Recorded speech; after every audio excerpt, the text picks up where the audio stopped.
सुप्रभात बच्चों। आज आप लोगों को हम व्याकरण क्लास 3 के लिए बताने जा रहे हैं।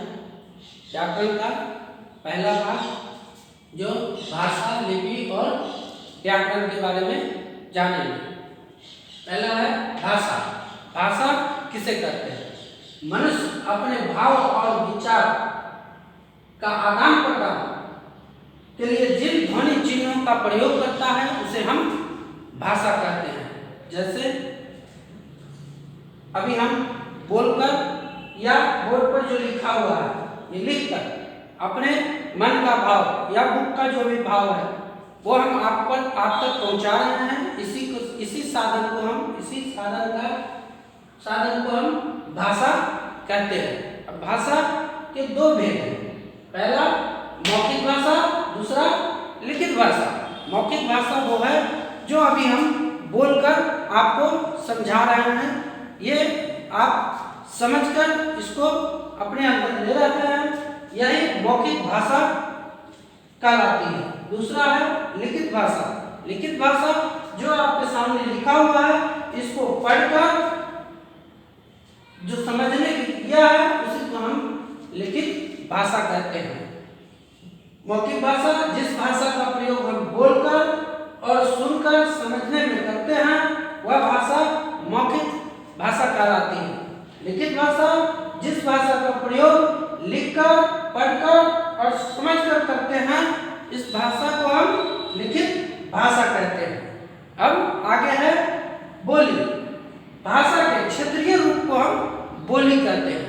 भाषा का क्षेत्रीय रूप जैसे कि किसी गांव में, किसी शहर में एक ही सामान का दो नाम से बुलाया जाता है। 2, 3 अनेक सारे नाम है किसी एक सामान का। जैसे मैं मान लें कि ये खिड़की, ठीक है, कहीं इसको खिड़की कहा जाता, कहीं इसको जंगला कहा जाता। सीढ़ी जो हुआ वो कहीं सीढ़ी कहा जाता, कहीं उसको जीना कहा जाता।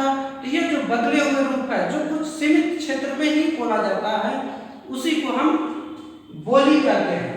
जब भी कोई बोली किसी किताब में या किसी ग्रंथ में उसका उपयोग हो जाता तो उसका वो रूप, बोली का रूप, वो भाषा बन जाता है।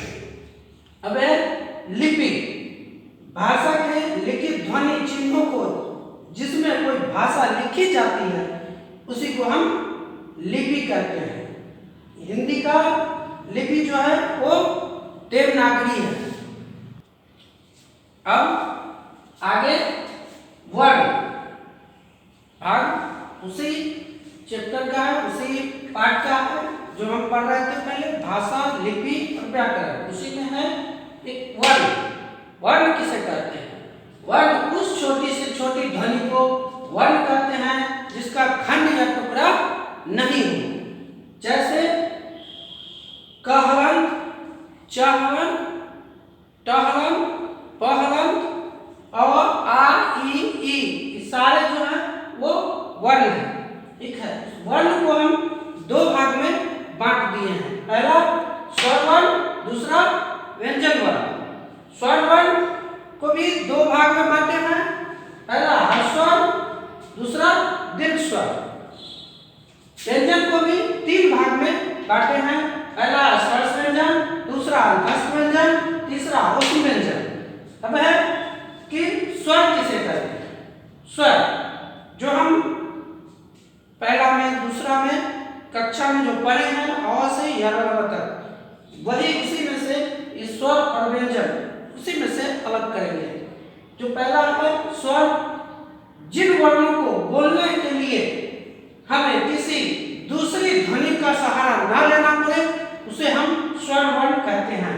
जैसे अ, आ, ई, बड़ी, उ, बड़ी उ, री, ए, आई, ओ और औ। ये 11 जो हैं ये सभी स्वर हैं, ठीक है। अब है व्यंजन। व्यंजन किसे कहते हैं? व्यंजन जो वर्ण स्वर की सहायता से बोली जाए उसे हम व्यंजन कहते हैं। जैसे में आ गया कवर, चवर, टवर, तवर, पवर और यारा लवर। ठीक है, जैसे कि हम पहले देखे हैं स्वर, स्वर में अ से औ तक, ठीक है, 11 को स्वर हो गए। व्यंजन, व्यंजन में आ गए आपको कवर, चवर, टवर, टबर। एक कवर, चवर मतलब कि कवर हो गया क ख ग घ, चवर हो गया च छ ज झ, टवर हो गया ट ठ ड ढ, तवर हो गया त थ द ध, और पवर हो गया प फ ब भ। और फिर य र ल व, तराब स्वर, मध्यम स्वर, दंती स्वर, ये सभी आ जाते हैं व्यंजन में। अब आगे की क्लास में हम पढ़ेंगे कि हर्ष स्वर किसे कहते हैं, दीर्घ स्वर किसे कहते हैं, स्पर्श व्यंजन किसे कहते हैं, अंतस्थ व्यंजन किसे कहते हैं और उष्म व्यंजन किसे कहते हैं।